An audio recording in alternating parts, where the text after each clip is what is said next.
today's video, I'm going to show you guys how to do focus stacking for toy photography.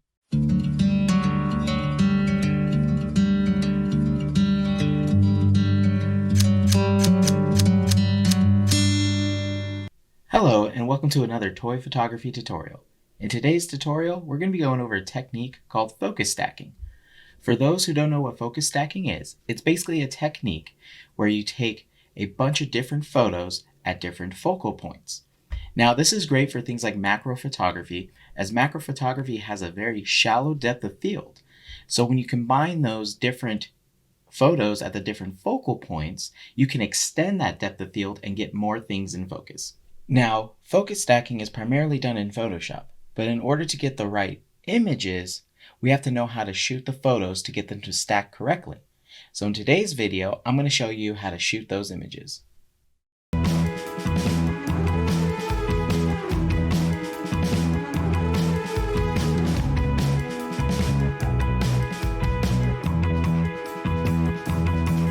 So focus stacking works really well with toy photography. So I decided to create a scene with my stormtroopers opening up a fortune cookie with the writing, "Those were the droids you were looking for." And I shot it with my macro lens, and I lit the scene how I would normally if I was shooting product photography, because I really wanted that clean look within my photo. Now, there are going to be a couple things that you're going to need to do focus stacking correctly.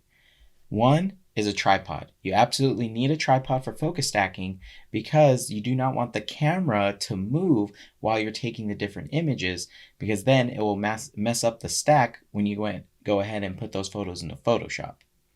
Another thing you want to do is, another thing that you're going to need is, even though you push the shutter button, there are some camera movement that happens when you do that. So you're going to want to have a remote trigger handy, so then that way you can remotely trigger the camera without touching it. Another thing you're going to need to do is you'll have to switch your camera and or lens to manual focus. Now, some lenses do have a switch that switch it to manual focus, or if you don't have that on your lens, you'll have to go into your camera settings and switch it to manual from there. Now, there are some cameras out there, especially today, some of the new mirrorless cameras also have a focus shift mode that can do focus stacking automatically for you. All you have to do is set the amount of pictures you want to take, and I'm going to show you guys how to do that with my Nikon camera. Now, another thing you're going to have to do is you're going to have to capture the images. Now, how many images do you want to do? It really all depends on you, and depending on how much you want to be in focus. That could be 10 images, 20 images, 30, 40. A good starting point that I found while doing this technique is I do anywhere between 20 to 30 images when I'm doing it with toys. And that seems to get everything in focus when I have different figures on different focus planes. So now let's go ahead and let me show you guys the overall setup, and let's go take these images. Alright, so here is the setup for the focus stacking image of my stormtroopers. As I mentioned before, I have it set up on my studio tripod, my macro lens, my two lights, and my figures.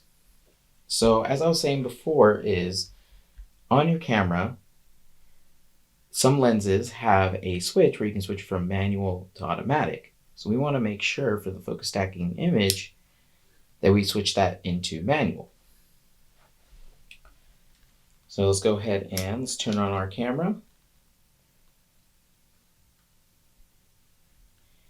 And as you can see, it's now in manual focus. So what we want to do with focus stacking is the focus ring. We want to select a focus point that is closest to the camera to start off. So one of them is the stormtrooper right here.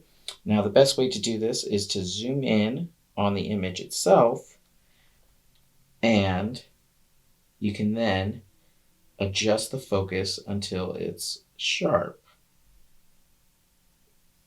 Okay, so that's pretty good. So now from here, go ahead and zoom back out. So now from here is now we will go ahead and take the photo using that focal point And as I said before, we want to use a remote trigger. And it's very important to use the remote trigger because if you would just to put the shutter button, then you'll also move the camera and that could potentially mess up your image stack. So after you would then take the photo, that first photo, all you would do is just move your focus ring to the left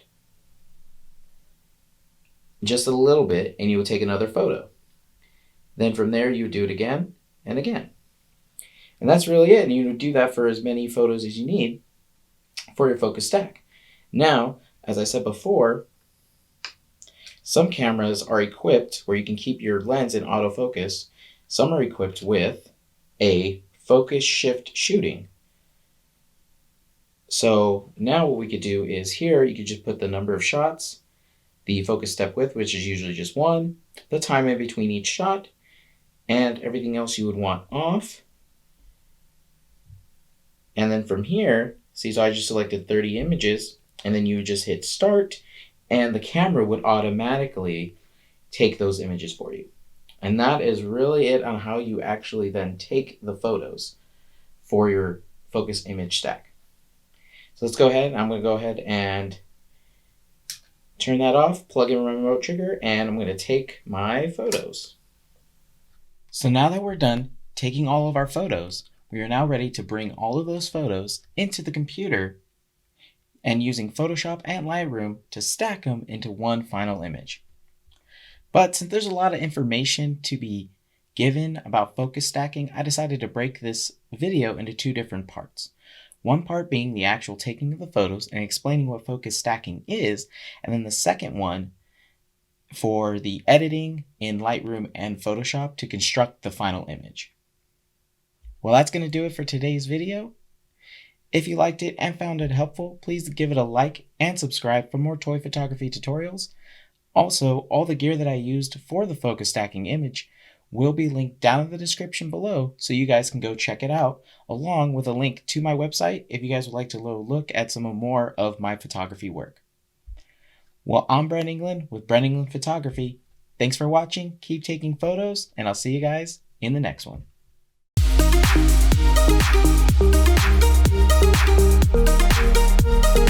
Thank you.